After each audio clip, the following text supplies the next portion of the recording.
Hello everyone, my name is Peter Gus, Sparacio.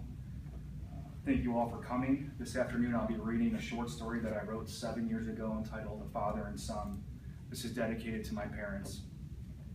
A father sat with his son and decided to tell a story about a foreign place. The father believed it was time. They both were ready. He was a storyteller and his son knew this and marveled at it. The boy had learned many lessons from his father, and some stayed grounded in deep caverns of the heart, while others floated and tickled his curiosity. The boy was fond of water. He would swim and splash in it, and in the calmness watch it become a heightening wave, only to disperse into a gentle place. The father knew this. He knew his son well. He also knew stories well and how to tell them. The first thing is to know when, that was now, and the next thing is to know where. For this, the father led his son beyond their home to a familiar place that would soon appear foreign. They were on a hilltop, and the boy ran to its corner. There below was the dark blue, and at this the boy said, "I know this place. There are the waves, and there are the rocks on the shore they bathe. And look, Father, there is light scattered all around from the setting sun. And see how it too sinks only to rise again and again." The father approved and was glad with this. He was most glad with his son. He then led his son down a path that was clouded with figs and leaves, and beneath their feet was breathing earth. There upon the path was a tree with golden leaves that swayed gently on smooth limbs. This was new to the boy. Never before had he seen this gold or that smoothness, and it seemed proper. Then the boy knelt under the leaves, and, like the waves below, had scattered light all about him. He then said to his father, "This place will stay in my heart forever." The father knew then that it was time for the how part of the story, and this is how he began telling the story to his boy. "That is very well, and now I want you to be deeper in it, so that you are in it, and it is in you." The father said this while walking around the tree, at times grazing and gently pulling the leaves. This was the boy's favorite part of the story, the beginning. He had not yet come to learn that the where could have been the beginning, or even the when. His mind was at the how, and how he had not found this place before tickled him so. The boy pretended to be lost. He closed his eyes, laughed, and started to feel all around him. Then he called out for his father, "Father, I'm deeper in it. I'm ready for the story." There was no answer, only the sound of wind against earth and water against stone. The noise came from above and below, but there was no sound from within. Upon the wind, he thought he heard his father's voice, and it led him away from the tree and back to the path of figs and leaves. This place was strange now. The sun had since disappeared under the hilltop and below the deep blue. There was a restless stillness that came forth. Everything seemed ready to erupt, and the boy soon learned that he was no different. His eruption came and it slid down his cheek. The coolness of the wind against that tiny street caused another tear to fall. Again he called out, "Father!" The wind pressed against his face, but then so did a gentle hand, and it lifted his head to a resounding reply, "Yes, son."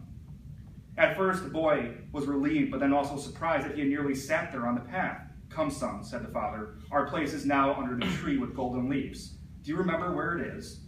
The boy was now interested in the where part of the story. "Where were you, Father? I was nearly lost here. It was cold and dark, and I felt alone." There was a brief silence before the father retorted, "Alone?" The boy was in the right frame of mind, but only in the most immediate corner. His father then took him by the hand and continued telling his story. There were still other corners to explore. The father began with a question this time, looking directly at and into the boy. "Who are you?" Suddenly the boy began to understand what deeper really meant. His father was him, yet who was his father? The boy was embarrassed, and his answer was silence. The father understood and answered, "You are my son, and what does this mean?" The boy knew this one. "It means that you love me." His father smiled. "That is right, son. And what does that mean?" There was silence yet again before he continued. "It means that I will always be with you, and you will never be alone. Do you understand these words?" "Yes, Father." "Good. So let this be the beginning of our story. We have come to learn that words have meaning, and that love must come with an understanding of that meaning. Yes, I am your father, and I love you. You knew this before, yet you were frightened in the silence because you knew not what love meant." The boy was no longer embarrassed or afraid, and he said with a smile, "I will remember these words and their meaning and place them in my heart forever." With this, the father was glad. They both sat under the tree and looked out across the now twilight sky. The many stars were near to them. They could almost taste the gleam. "It almost doesn't seem real, Father. I've never seen the likes of so many stars spread out in so many places. Yet I know they would become further if I approach. They never like to be touched." The father continued watching the gleam for a moment, almost disappointed, until a golden leaf trickled down and fluttered against his son's hand. "I'm surprised to hear you say that, son." The boy held the leaf in his hand and felt its wrinkles. He thought how funny and interesting that this tree should have both smooth and wrinkly parts. "I can see still the gold on this leaf. At least the stars will allow that much to me." The father smiled and said, "In due time they will allow for even more gold to be seen. But for now, let us walk further down the path."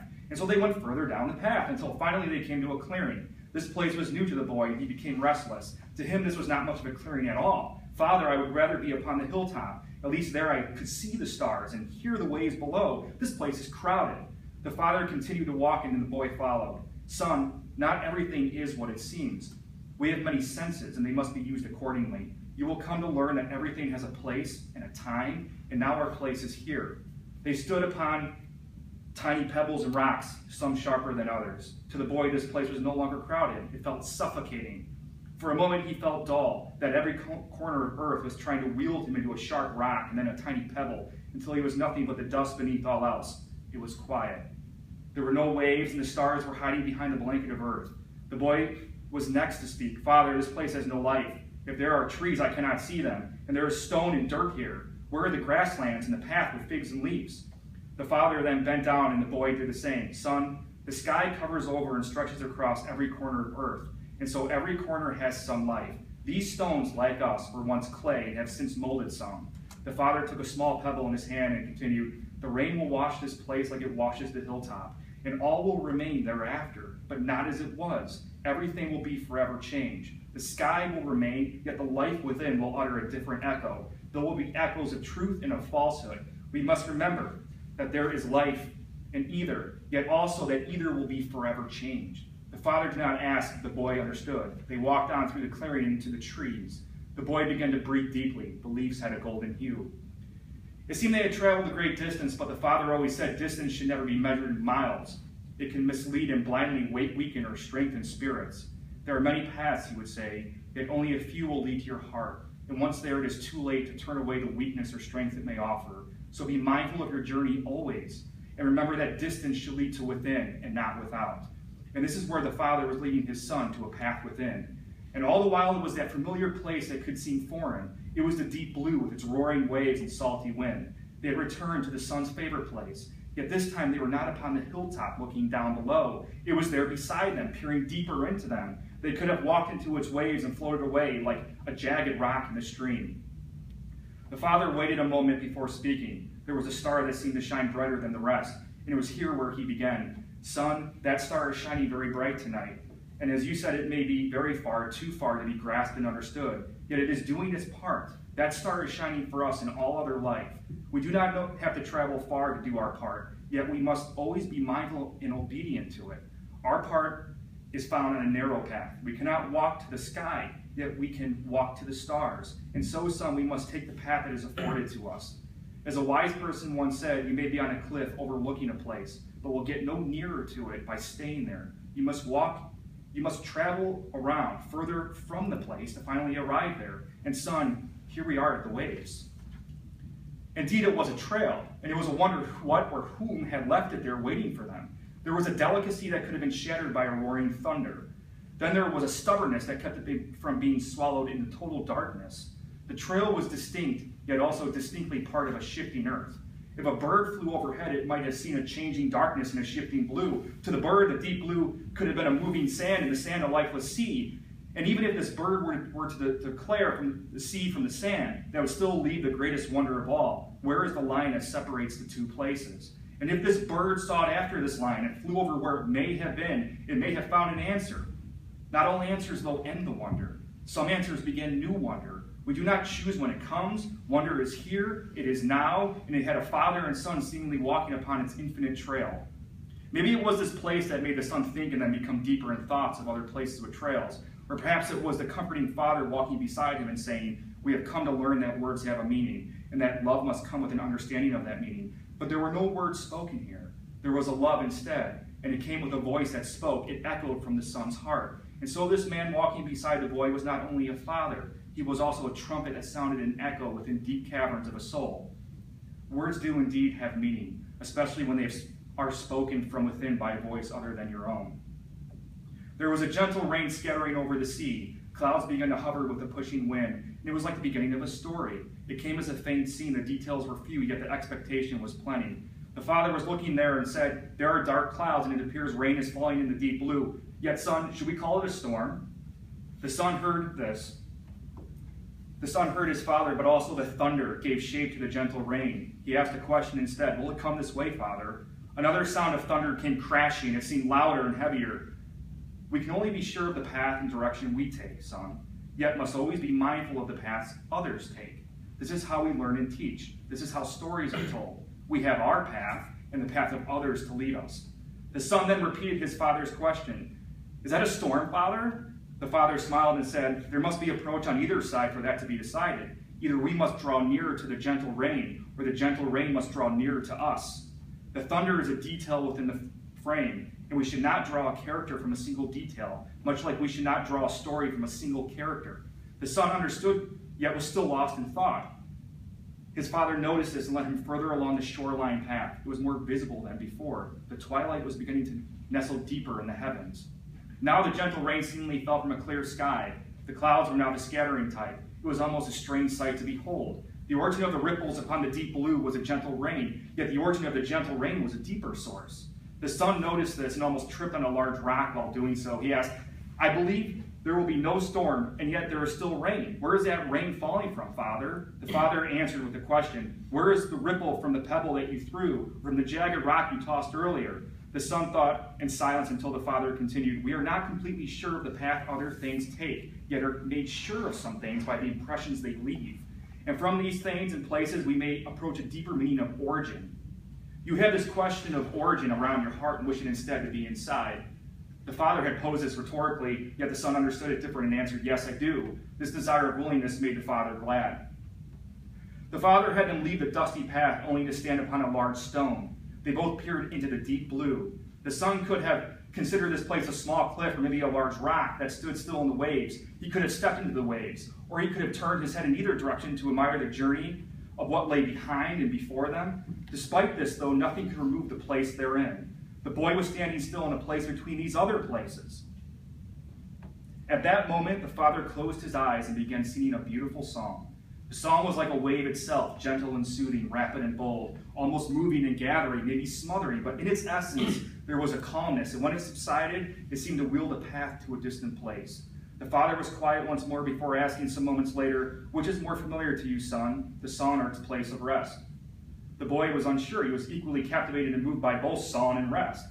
"You have been to many places, son, yet can you hear them sing? Have you heard their songs?"